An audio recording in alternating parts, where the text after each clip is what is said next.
Yes, I am doctor Ali. നിങ്ങൾ കേട്ടിട്ടുണ്ടാവും using and dependence.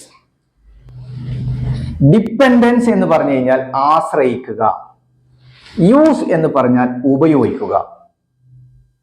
ഒരു കാര്യത്തെ, ഫോർ എക്സാമ്പിൾ എ ബുക്ക്,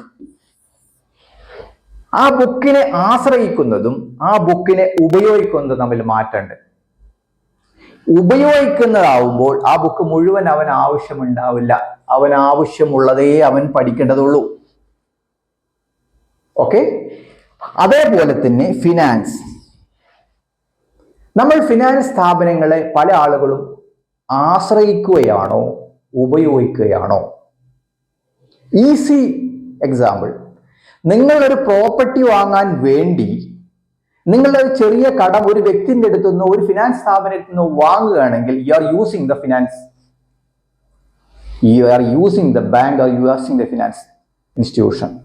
നിങ്ങൾ അതിനെ ഉപയോഗിക്കുകയാണ്. പക്ഷേ നിങ്ങളൊരു വീട് വെക്കാൻ വേണ്ടി ലോൺ എടുക്കുകയാണെങ്കിൽ അതെന്താണ്? You are depending. ആ വീട് പിന്നെ ആരതായി മാറും? അവരതായി മാറും. അവരെ ആശ്രയിക്കുകയാണ്. അപ്പൊ ആശ്രയിക്കാൻ പാടില്ല, ഉപയോഗിക്കാനേ പാടുള്ളൂ. ഇതുപോലെ തന്നെയാണ് അറിവും. ഉപയോഗവും ആശ്രയവും രണ്ടാണ്. സമ്പത്ത്, money you can use, not depend. പണത്തിനെ നമുക്ക് ഉപയോഗിക്കാം, പക്ഷെ പണത്തിന് എന്ത് ചെയ്യാൻ പാടില്ല? ആശ്രയിക്കാൻ പാടില്ല. അപ്പോൾ ഈ പോയിന്റ് കിട്ടിയെന്ന് വിചാരിക്കുന്നു. ആശ്രയവും ഉപയോഗവും. Thank you. I am doctor Ali, Ali Arumbras dental clinic .com. Thank U.